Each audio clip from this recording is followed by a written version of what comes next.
একেবারে মন মজিয়ে জমিয়ে খুবই সুন্দর একটি গান পরিবেশন করলেন সুমন দেওয়ান।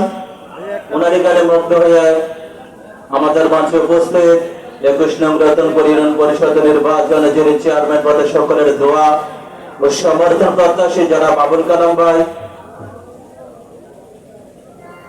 আমাদের প্রাণপ্রিয় নেতা আলহাজ আলিয়াজম জালাল সাহেবের স্নেহধন্য আস্থাভাজন ছোট ভাই যেন বাবুল কালাম ভাই 1000 টাকা দিয়ে পুরস্কৃত করলেন। তারই পাশাপাশি